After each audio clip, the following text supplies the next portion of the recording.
Uretse virusi itera sida n'umwijima, muri iki gihe bigaragara ko hari izindi ndwara zandurira mu mibonano mpuzabitsina ziri kwiyongera, zirimo mburugu n'imitezi, kandi ngo ziragaragara cyane mu rubyiruko nk'uko Batamugira Leonidas, umuyobozi w'ikigo nderabuzima cya Remera abisobanura. Mu kwezi twakira abantu bafite izo ndwara biri hagati ya 250 na 300. Ugendeye n'iminsi yashize byariyongereye. Hari indwara akenshi zifata abadamu, harimo za mburugu ndetse n'imitezi, nizo zikunze kuza cyane.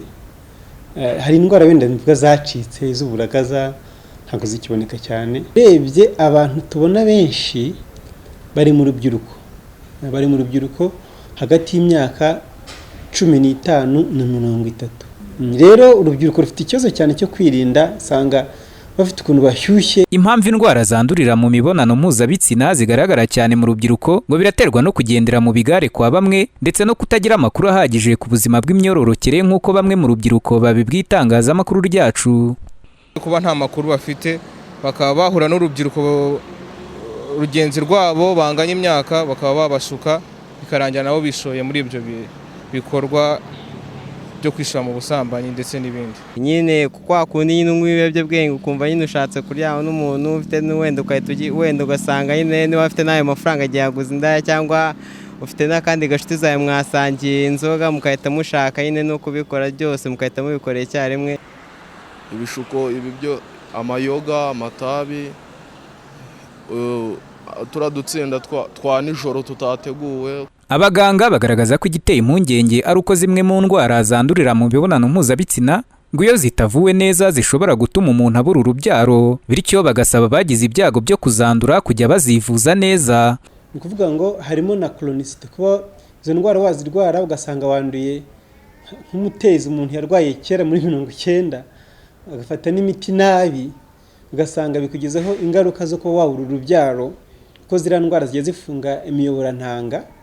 Ugasanga umudamu cyangwa se umugabo warwaye imiyoborantanga yarifunze, akaba yarabyaye mbere nyuma ntiyongere kubyara, cyangwa se akabura abuze n'urubyaro.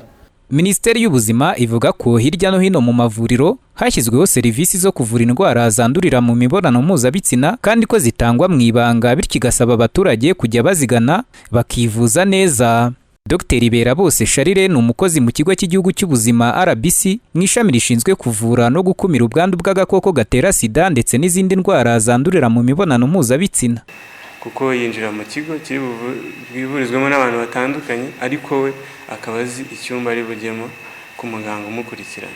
Izi ndwara zandurira mu mibonano mpuzabitsina hari ubundi ziravurwa zigakira, ariko hari uburyo bishobora kugenda umuntu ntakire. Icya mbere ni ugutinda kujya kwivuza, akabona ibimenyetso ariko agatinda kujya kwivuza. Icya kabiri ni ukuba yafata imiti ariko ntayifate mu gihe gihagije nk'uko yabibwiwe na muganga. Imibare itangwa n'ikigo cy'ubuzima RBC igaragaza ko abandura izindi ndwara zandurira mu mibonano mpuzabitsina zitari sida n'umwijima biyongereye guhera muri 2015, aho bavuye kuri 2.5% bariho muri uwo mwaka bagera kuri 4.2% muri uyu mwaka wa 2022. Kuri ubu Rwanda rurateganya gukora ubushakashatsi ku ndwara zandurira mu mibonano mpuzabitsina, harebwa cyane ingaruka zigira ku rwungano rw'imyibarukiro. Daniel Hakizimana, Flash TV.